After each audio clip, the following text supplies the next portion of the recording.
Hey Erin, it's been a while, huh? I haven't forgotten about this, if that's what you're wondering. I know, it's been 8 months since the last time you saw me. So much time has passed and so much has happened that I don't know how to pick up from where I last left off anymore. Every day since, I've just been contemplating on how I should even face you. I have so much to say, but how do I tell you? Where do I even begin? Would you even believe me if I told you? Those are the questions I've been drowning in this whole time.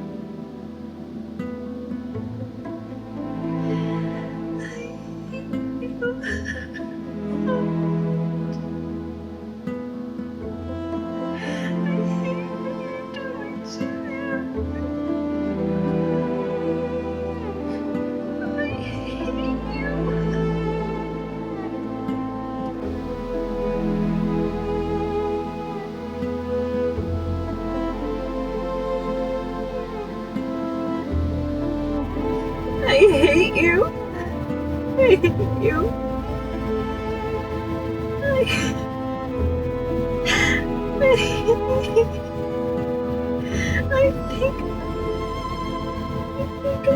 you.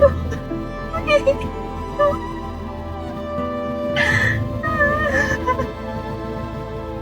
I hate you so much. I do. I do. I hate you. I hate you so much. Why are you doing this to Erin? Why?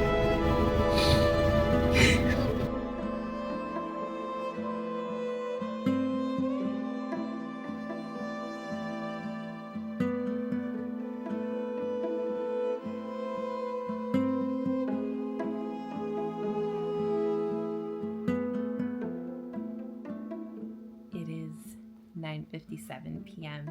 and Erin's actually next door sleeping with my mom. I think she's going to be sleeping in there tonight.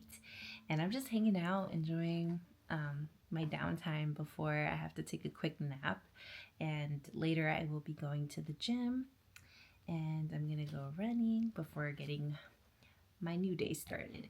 But this is usually how I like to end my days. It doesn't happen every evening just because a lot of the times Erin is sleeping with me and she goes to sleep super early and I would have to have my nightlight on so I can do these puzzles. But this is just a word puzzle. My very first neurologist was actually the one who got me this specific word search book, and I've had it since I was 22. He is no longer my neurologist, but this is back when I had a different insurance. I was under a different medical group too, but the neurologist was under USC, and they have some of the best doctors. Um, and this is coming from someone who went to UCLA, so yeah. He's my very first neurologist. He was a very smart man. He knew his stuff, obviously, especially when you're working as a neurologist. You have to be really smart, I believe. So, yeah, he gave me this word search book years ago. I'm pretty much 28 at this point, and I have not finished this book. And I feel like this book has a little bit under 300 pages, and had I done one page a night like he originally suggested when he gave me this book, I probably would have been done with it a very long time ago and probably be in better shape. I remember when he gave me this book, he told me you should really consider exercising your mind more. It'll be very helpful for the journey you're about to take on. And this is when I first started having seizures at 22, and I found out that I had a tumor on my left side that was causing the seizures. And at that point in time, I was about to get on Keppra. He had just prescribed it to me and told me I'm going to have to notify the DMV. They're going to suspend your license because you cannot drive once you have a seizure. You have to be, I think in California, or I think it's every state across the board, you have to be seizure free for like 2 years, or I don't know if it's 6 months, like continuously, or it could go up to 2 years, something crazy like that. Or there's some people with very severe, like, I don't have epilepsy, but situations where a person is born with epilepsy, they just, are, and they're just never, unfortunately, able to have the privilege to own a car or have a license, which is like a very, very sad situation and way to live. And I think about that all the time. And it's just a very unfortunate situation that there's a lot of people out there with those circumstances. So that's pretty much what he told me. And I did get my license suspended. And I think it was it's suspended or revoked. They do something. They do notify the DMV, and the DMV basically on your license basically says you cannot drive anything until you're cleared again by your physician, aka the neurologist, which eventually did happen for me, but it was a very, very long process for that to happen, and getting to the point where my seizures got mitigated. And so I've had that book ever since, this exact one. And apparently it was $4, but $4 well spent. I do feel bad that I did not complete this yet. It's been 4 years pretty much with seizures and nothing. But I remember thinking at the time when he told me to like exercise my mind, I interpreted it as like, is he telling me to go get more therapy? Like, that's the first thing that came to my mind. And I thought to myself, like, I'm already seeing a counselor. Like, what else? What other way should I be exercising my mind? And that was me just being ignorant and lacking life experience. And now in my late 20s, and through becoming a mother and being a single parent, I understood what he means now in exercising my mind. And there's various ways to exercise your mind. It's not just going to therapy. And I feel like you shouldn't be in therapy your whole life continuously. I feel like there should, at some point you should be done with therapy, like, or go into it off and on, or go to different types of therapists for different eras of your life. Because that was kind of like my situation. Because the therapist I had been seeing while I was pregnant was not the same therapist I was seeing prior to being pregnant. It definitely did change. After I found out I was pregnant, I was like, I need a marriage and family therapist. A grief counselor is just not going to be able to provide me the appropriate like type of therapy and resources that I probably need for this like new stage of my life. So yeah, but that's like a whole nother tangent. But so yeah, in starting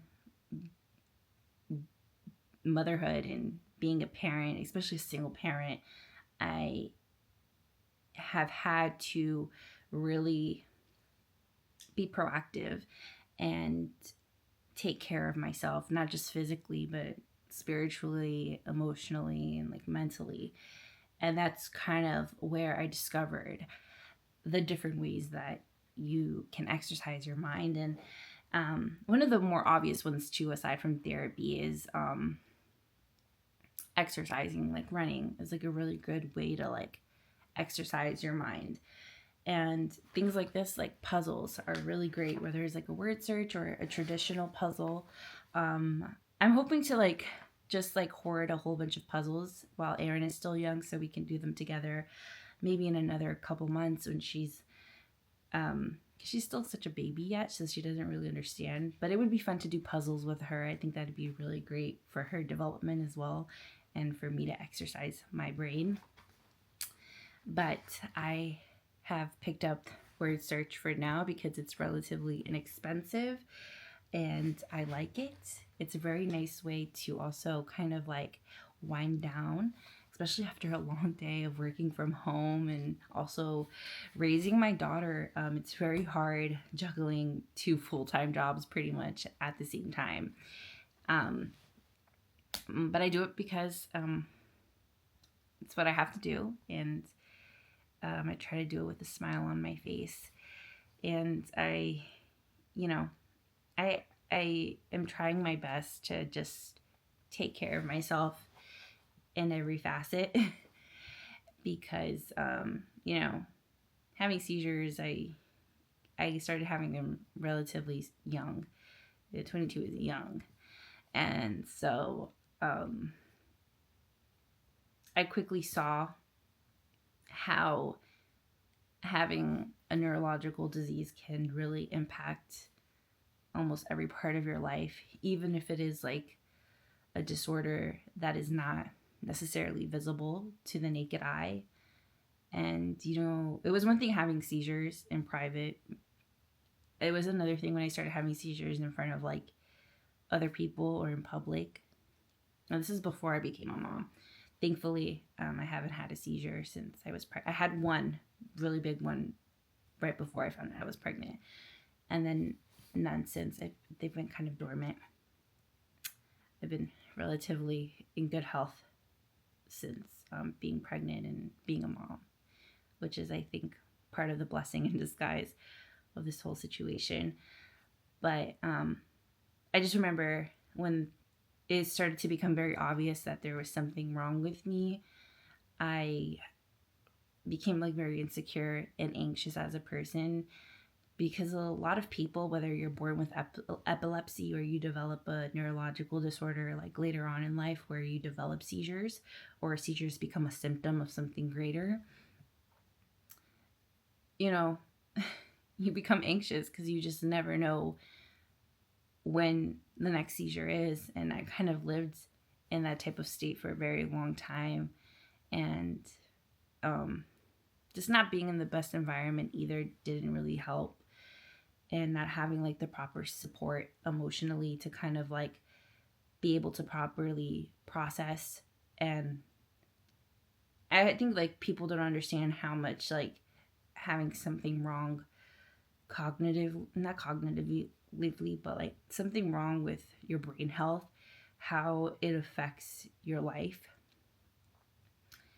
And I really struggled with that because every time I had a seizure, and the more they became very frequent in short periods of time, it was like I just felt very vulnerable, and I felt just broken. Like quite literally just felt like I was broken, like my brain is broken. And it's very difficult bouncing back from a seizure. I've talked a little bit in my pregnancy about my aphasia worsening, even without having seizures, and developing like a form of aphasia that just doesn't go away after a couple of days. I'd never want to have another seizure again if I can help it. Not because like, oh, I'm going to lose my license, but because I have a daughter now, and I want to be as healthy as I possibly can for her. And I am her only parent, aside from my mom and my sister and my siblings who helped me raise her when I need the assistance. It's pretty much just me. I'm her only parent. And, before I had my daughter, I was at a point in my life where I was having like severe ideations that I didn't see the point anymore.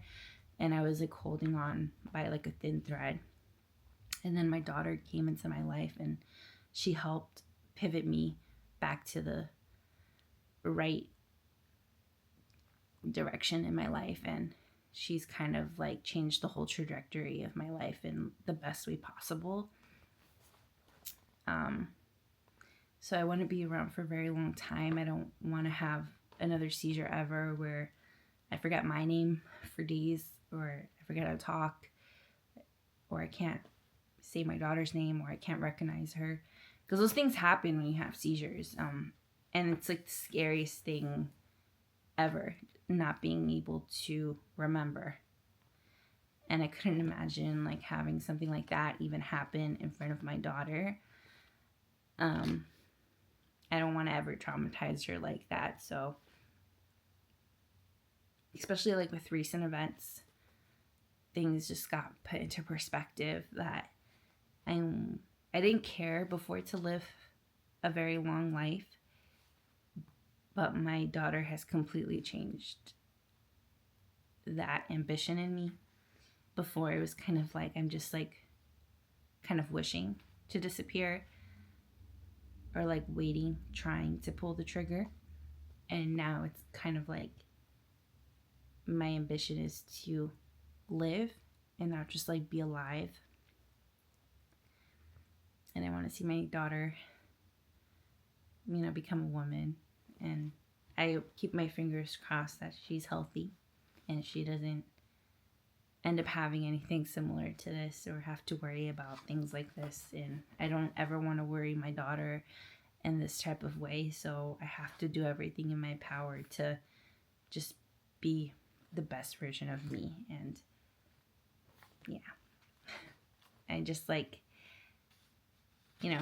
I see what people have said recently about me, and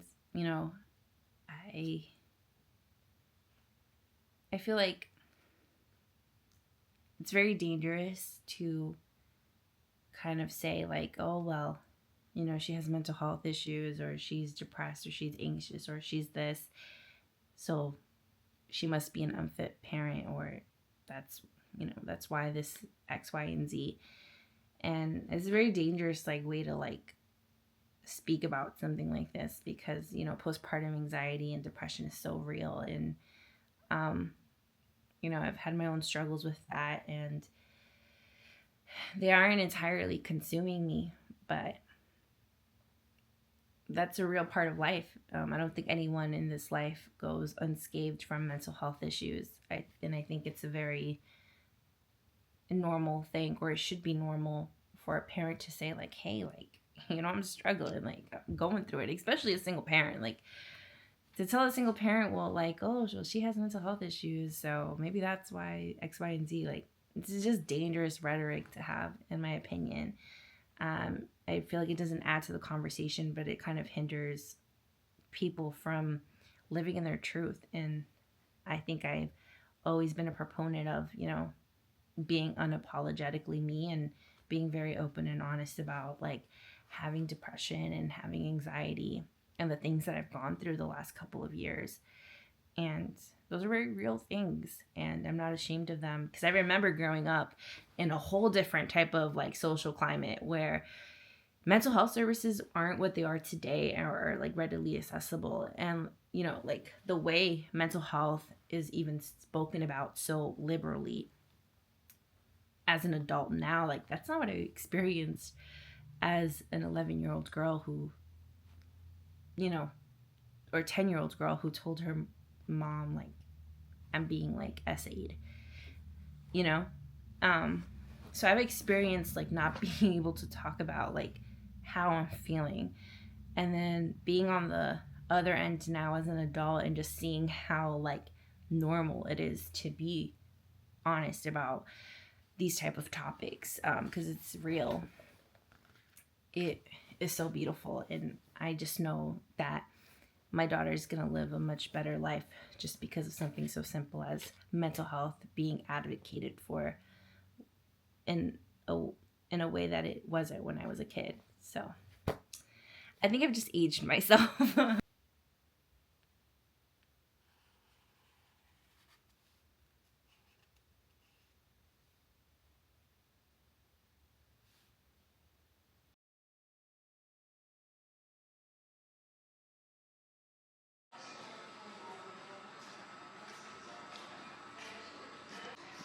Something happened around the last time you saw me. An encounter so serious I even swore to myself I would never get sick again. At least not enough to forget. Although, this promise is a difficult one to maintain. The words I heard were so painful because they held some degree of truth to them. It hurt so badly that I didn't want to hurt anymore. I have had enough. The only thing holding me back, though, was you. I couldn't bring myself to leave your side forever. So I had to figure something else out. I had to figure out how to keep on living. The Stairmaster is so hard, but it's actually my favorite activity to do at the gym. I guess it's my favorite elliptical to do at the gym because it reminds me of hiking, and it's good like endurance building, I feel like. And we're only getting started.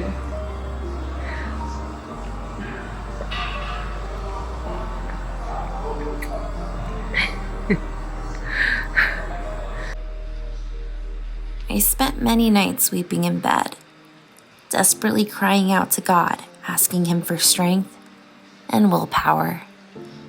I didn't know how to move forward at the time, even though I wanted so badly to heal my wounds and keep my promises to you. And then one night, I left you with my mom, and I sought out true strength in the only other place you can find it. I began going to the gym at the early hours of the morning, or you can say the late hours of the night, however you want to look at it. This is where I began to do the work, and finding my own strength from within, and healing my invisible wounds. I gotta take advantage because I only really have like about an hour and a half to exercise as much as I can. But the Stairmaster can be brutal as much as I like it. It's also really hard, but I don't want to give up, so I'm gonna keep trying. I still suffer from severe insomnia, so coming here probably saves me from my own insanity. Nonetheless, I am tired. But at least this precious time is being used more wisely, right?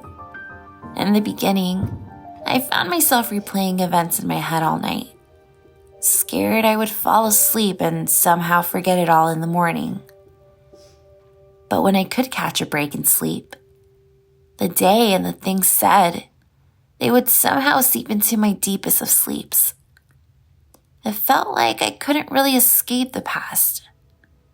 I mean, there are things from before that still haunt me, and they sit in the back of my mind keeping me company from day to day. I often wonder, why am I constantly being reminded of such sad moments? Is it to motivate me further? Or to remind me of how far I've already come? I can't really tell.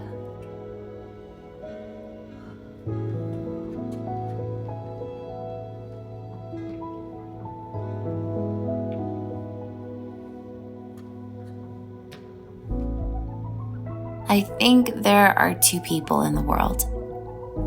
Those who let their circumstances influence their enthusiasm, and those who use their enthusiasm.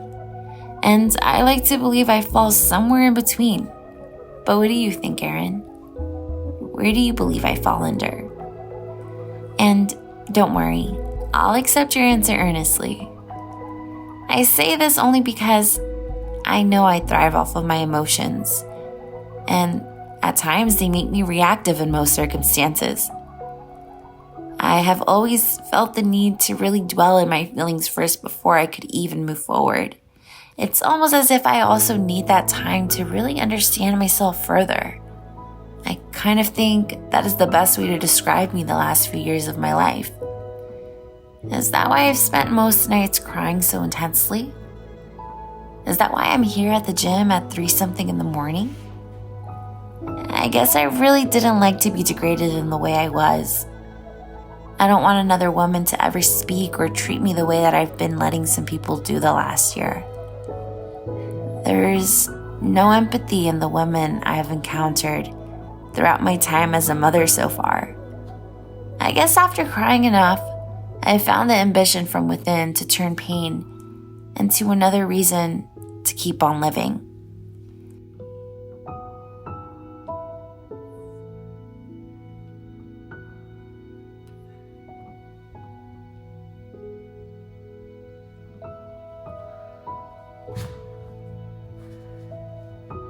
I don't know what I'm doing or what exactly I'm working towards, but one thing I know for sure, I'm gonna be somebody. I will be somebody known for something more than my appearance.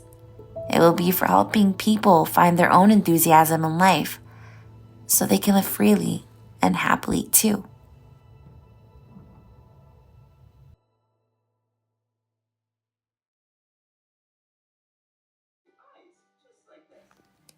There really is no grace for women in this lifetime, is there? Yet alone for a postpartum mom like me.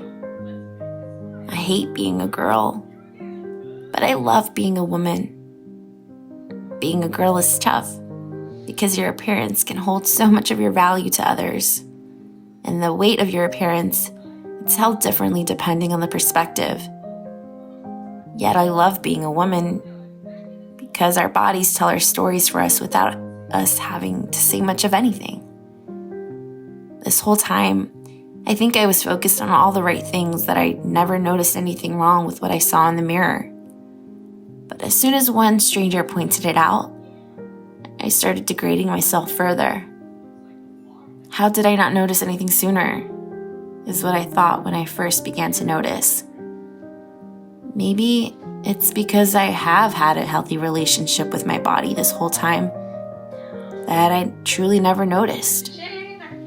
Or maybe I was just too busy being a mom that my appearance wasn't much of a concern. You've grown and changed so much in the last 8 months, Erin. But me, so much of me has just stayed the same.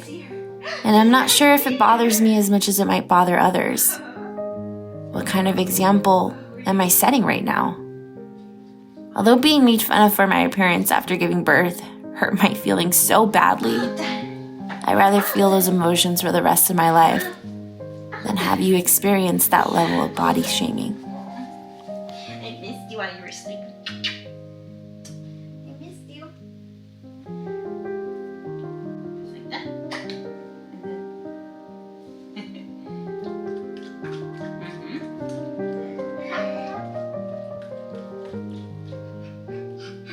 Wow.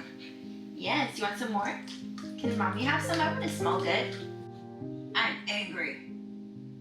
I'm angry. Or are you happy? Or I'm angry. I'm angry. I'm cranky. I didn't sleep enough. Hey, can I have some? I would like to smell good too. Yeah. Oh, wow, you're gonna smell so delicious. A little bit more, okay? Pretty cool. You look so cute today. Wow. They're not exactly like cats, but still very cute. Uh-oh, someone's cranky. Hey, Erin, are you cranky today? I don't really know what to wear. Truth is, I don't remember the last time I hated my body. I think almost 30 years of living in it, it's given me wisdom I wouldn't have otherwise if I looked more conventionally attractive. It's a hard concept to grasp for those who may not understand my personal life experiences. Let's just say, I've been through a little bit of everything in the short life I've lived so far. So much so that I feel detached from my outer appearance. My body feels almost like a vessel at this point. And I have felt that way for the better half of my life. This body, it's caused me a lot of pain early on in my life.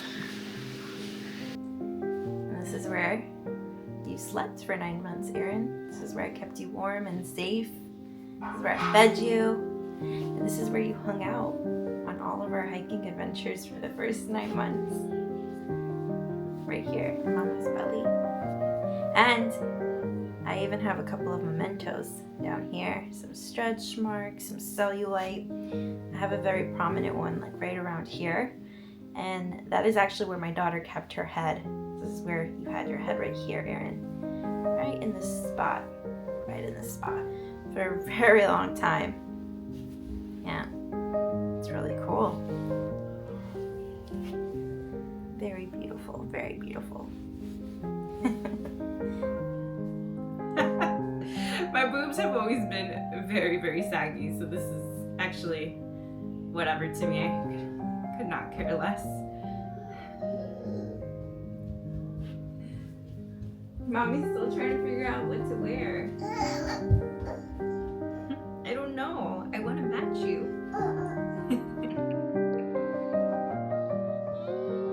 Okay. I wore this bra my whole pregnancy. It's actually the only bra that I own. It's so old and just worn out, dingy, that even the wire is kind of sticking out on the right side. But I can't really afford to buy a new nice quality bra, so I'm still wearing this one. Hey. Yeah, maybe I'll treat myself to a new bra. Thank you. I'll probably treat myself to a new bra sometime soon. Thanks, that's Mommy's outfit for today. Thank you. I'm gonna try to match with you. Thanks. Okay, Mommy's gonna get pretty now. Thank you. I genuinely still believe if I looked the part more when I was a child, I wouldn't have had to go through the things that I went through. As I worked past those childhood traumas, I wasn't so delicate in the skin I was living in. So I have the scars to prove it now too. They are visual reminders of how sad I once was and how sad I've never been since then. Growing so close to 30, I loved my body the last few years the most because every different part, it told a different story.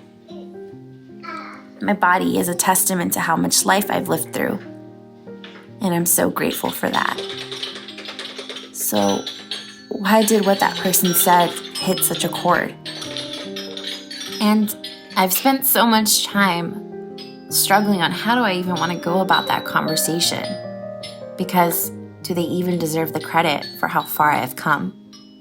Do I acknowledge how impactful those exchanges were? Or do I take all the credit with my own enthusiasm in those circumstances? My body hasn't changed drastically since the last time you saw me. I won't play ignorant to that fact. But I haven't just sat back idly either. I'm enjoying my body and loving it for all it has to offer, just as it is now, but also all its potential.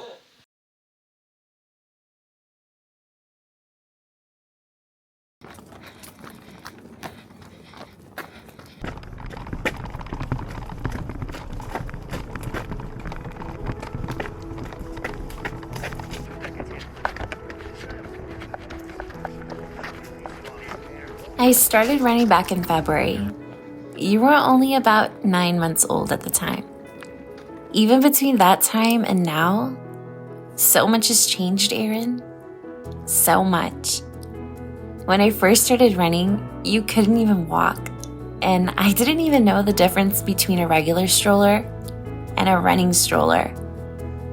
I was already going to the gym at the very oddest hours of the night.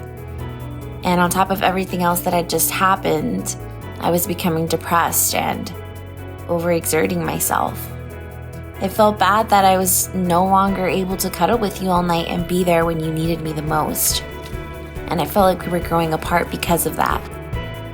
Silly, isn't it? So I decided to run because I could technically kill 2 birds with 1 stone. I could exercise and become stronger, while not leaving you behind and feeling guilty about it either. But I needed to find a balance so that I could prove everyone who mocked me wrong. I had a point to prove. I really felt that. And I didn't want to give up because to me, it meant like I was proving them right then. So one day I just started running with you in the stroller. I started posting my running adventures online on my Instagram as a hobby just to keep myself busy in my free time, or after you went to sleep, Not thinking anything of it, I began treating my running videos similar to these that you've been watching this whole time since I've been pregnant. It was my last and very desperate attempt of picking myself back up from the dark hole that I dug myself into. And that changed my life forever. Running has done more spiritually than it has physically, ironically enough. And nothing was ever the same since I started running, honestly. Everything changed after I started posting my journey online. Everything. And I hope that you can look back at those reels of us running together and smile at how far we've come together. I love running when it's like an overcast morning. It's my favorite. This is also my favorite time of the day where I could like actively listen to a podcast, especially after Erin takes her nap on these runs. It's like my favorite time of the day because it's like nice, peace and quiet. It's not stressful. I don't have to worry about Erin wanting like out of the stroller or having to like follow her around when she wants to walk. I can just like take my time, just be present, enjoy nature, and just like have like a moment to myself. This is like one of those times of the day. And I love it when she's able to take a nap in the stroller because it was not always like this. It was really hard when I first started running with Erin because it was kind of around that in-between time where she was crawling, she could stand, and she could kind of walk, but not like confidently. So once she really figured out and she got the confidence to walk independently, she was like taking off. No one could stop her at that point. And I think she kind of like mimics me. Like she'll like walk really fast, and I think it's like her way of like running. So I think that's like really cute. But yeah, there was a time when I first started running where she just like could not stand being in the stroller because she just wanted to run free too. So yeah, but eventually after like just making it a routine and kind of setting structure even in our runs. So there's like a point in our runs where mommy's gonna keep you in the stroller, we're gonna run, and then once mommy's like done with her run, that's when I do allow her to, you know, walk freely on the sidewalks or any nature trails nearby. So I'll do stuff like that now. But it was very hard at the beginning. She did not want to sit in the stroller for like very long periods of time, especially when I was like first starting off. I was a lot slower. I didn't have enough stamina. So it was just taking me longer to complete miles. But now things are a lot better. I placed my phone on my little like iPhone holder on Erin's stroller so that I can multitask properly. So I was just like holding on to it to dear life because I wanted to show you guys. I really do appreciate this time of the day. I don't take it for granted because I mean I will have like YouTube videos or podcast videos playing in the background when I'm at home, but I'm kind of like a chicken with my head cut off when I am home because I'm working from home full time. Then I have Erin with me full time by myself. Like I don't have any help. So like just those two things alone, plus like whatever work has in store for me for the day, it can be very overwhelming. So the best way I could put it is like I'm like a chicken with my head cut off. And so I always have my TV on playing some sort of podcast or something. And it's quickly turned into just background noise. Before, when I was working from home and I wasn't a mom, or even when I was pregnant, I could still kind of like actively listen to what was being talked about in a podcast. But like nowadays, like it's just literally like it's like black noise for me at this point. Instead of brown or white noise, it's just black noise for me. So when I have like this time when she's like asleep, I don't have to worry about her, and I'm done with my miles. I love just walking it out because it's very important to it's not just all about running. It's very important to like warm up and then walk it out afterwards. Take it easy. This is when I really like get into my podcast. I'm like actively listening. I can like digest the context of what's being talked about. But yeah, I just like take this time, and it's kind of like my guilty mommy time.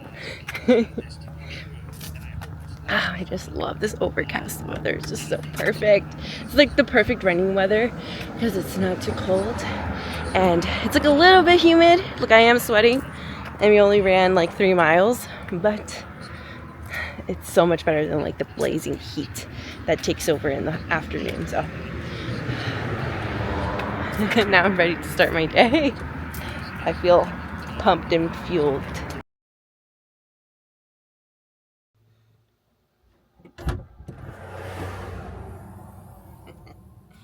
Peekaboo! It's time to go hiking. So excited. This is my favorite time of the week. That's when we get to go hiking. I'm not sure if you're as excited as me. Are you excited? Not really? No? Not really? Give me 1 second. Let me just organize myself, and then I will get you going. I have to strap my daughter up. I know. I'm gonna strap you up, okay? Give me a few moments. I have broken many promises the last year, but this is one that I've been able to keep. Although I haven't spoken to you like this in a very long time, I was able to keep this one after all this time. And it makes me happy for some reason. Remember how we used to go hiking together every weekend? Well, just because I started running doesn't mean I gave up on our hiking adventures together. I've been keeping this promise, and I don't plan on breaking it anytime soon either. I've always wondered about when the time would come where you would start walking and talking. I was actually kind of nervous for that time to come around, and it has. I was worried we would no longer be able to hike together, not every weekend, because you wouldn't enjoy it anymore. But oh man, do I have some crazy stories to tell you. Okay, well, I can't really wait until later to tell you. So I'll tell you a little bit. We went viral over the summer for hiking some extremely difficult hiking spots when we went on vacation for your birthday. It was just a few months ago. Told you, so much has happened since the last time you saw me. I think we're good to go. Erin wants Karumi. My Melody, I think it is actually. She's nice and strapped up in the back. She feels super light today. There's some days where I'm like, whoa, she's kind of heavy, but we make it work either way. Feel comfortable? This is my setup. This is one of our favorite spots. We've been coming here since she was like months old. So I'm excited to be back with her for another weekend of just hiking.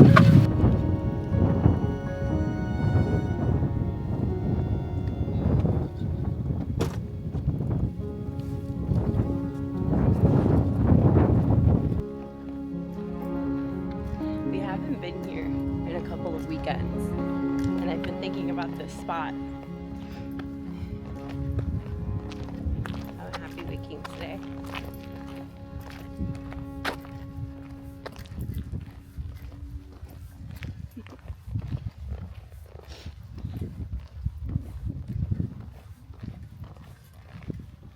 We got ways to go till Erin can get down and walk for herself.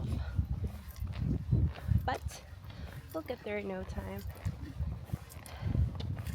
This isn't my first rodeo with these hills. Let's enjoy the shade. This little patch of shade. I love this tree. I love this tree.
Good thing is there's a nice breeze.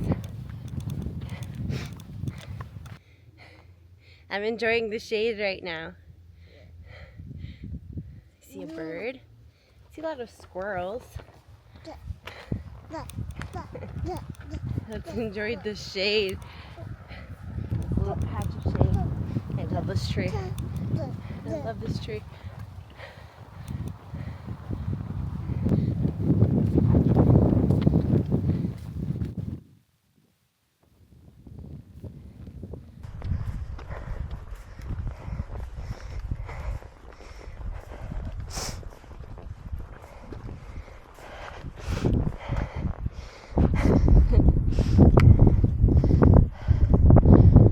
Sometimes I just start walking backwards when it's safe, obviously.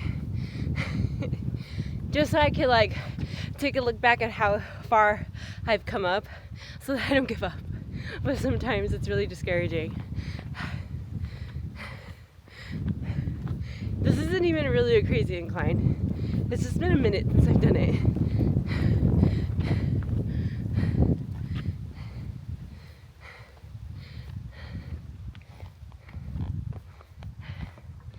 Boy, it's so beautiful here though. This spot never gets old, that's for sure. Never gets old. I love that there's a nice like cool breeze this afternoon.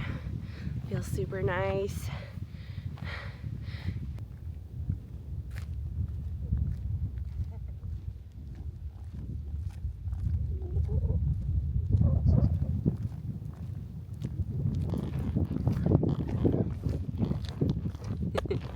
Erin is fast asleep. This is what usually occurs. This is our little routine. We start our hike, she starts it with me, and then she drifts off into a deep slumber. And then usually you don't wake up until we're pretty much to the summit or we're at the end of our hiking trail and it's time to turn around and go back down.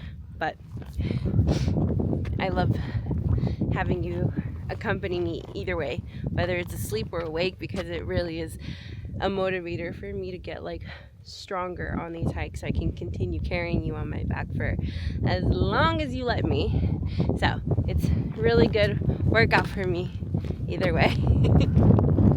There's a picnic table area / rest area, so I think we're just gonna get off the main road and I'm gonna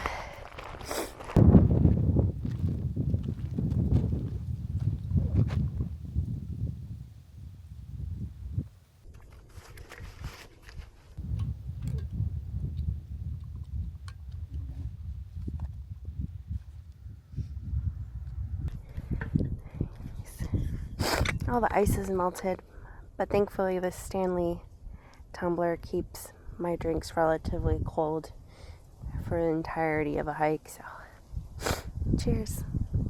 Chang.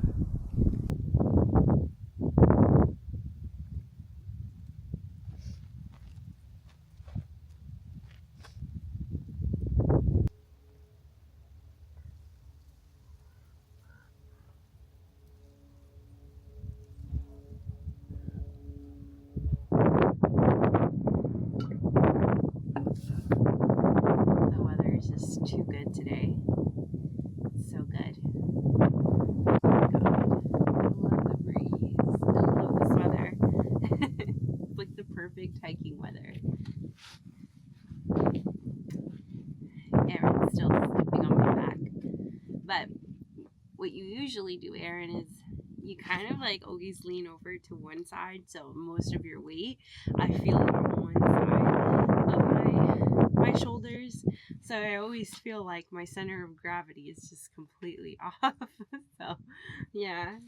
But I'm taking advantage that you're asleep right now because usually when I've had moments with you throughout the last year that like you just don't want to be in the carrier, you know? You want to be maybe, especially after you started walking. Once you started walking, it was like game over. I was very, very scared. I was worried about whether I could continue having a hobby like hiking with you because it's just not fair, for a baby who doesn't really have a say, to like sit in a carrier for hours at a time, especially when you were first starting to walk, just because it's just like some trails I would do were like just kind of sketch, and I didn't trust myself, and I just did not want you to get like hurt. So there were some times where you just did not want to sit in the carrier, and I had to like accept it. And I started wondering to myself when it happened on occasion every weekend, and it was like, man, maybe this is it. Maybe, this is the end of my hiking adventures with my daughter. But that was, I guess, just a small phase.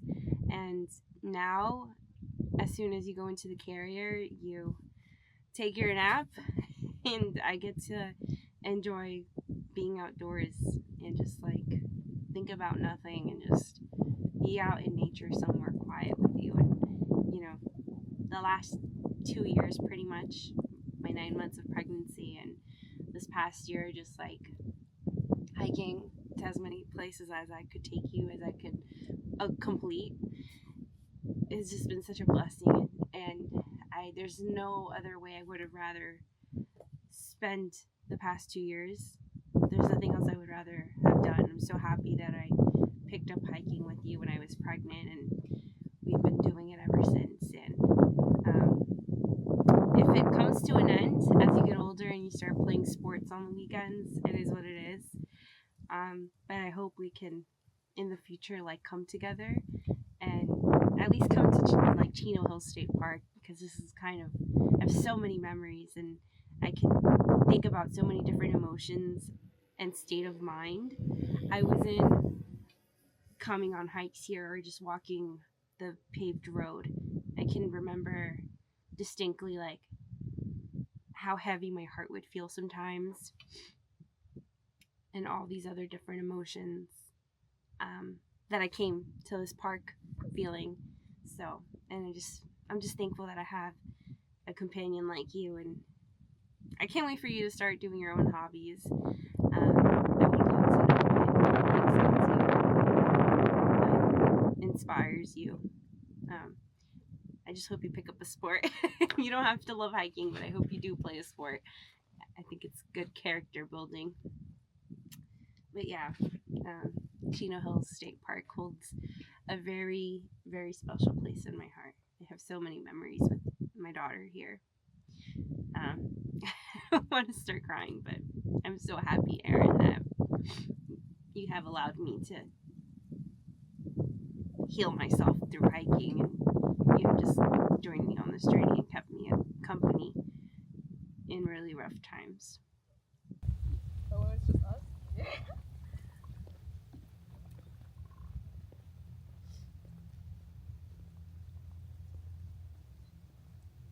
Bain Canyon, I completed back when like Erin was 7 months old.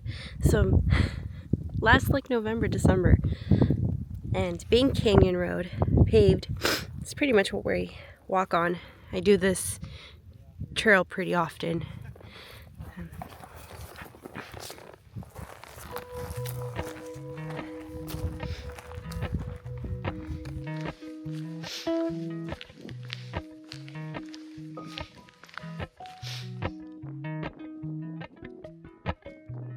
Appalachian sunrise meets my skin. Even with my eyes still closed, I can feel it coming in. Golden, golden, I'll follow only golden, golden, golden, golden things.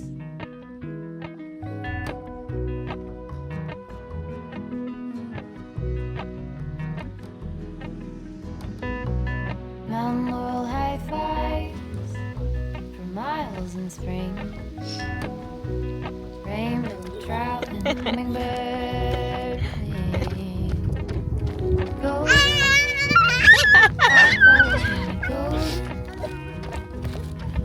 Whoa, she's fast. Whoa, we lost a goldfish. Gold hair, gold rings, gold leaves,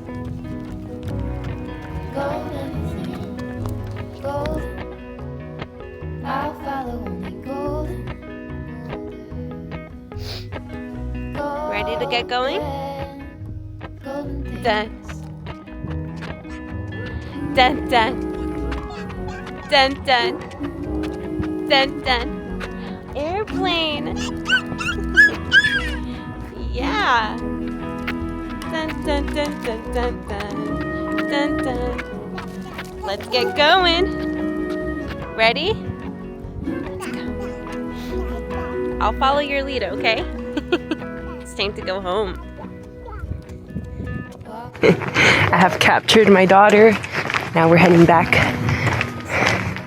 There's no way we're gonna get back to the car in time with her running around. Yes. I'm just telling them you were having too much fun. And when it gets dark, it gets dangerous. Bye. Bye. Bye. Whoa. You see all the birds?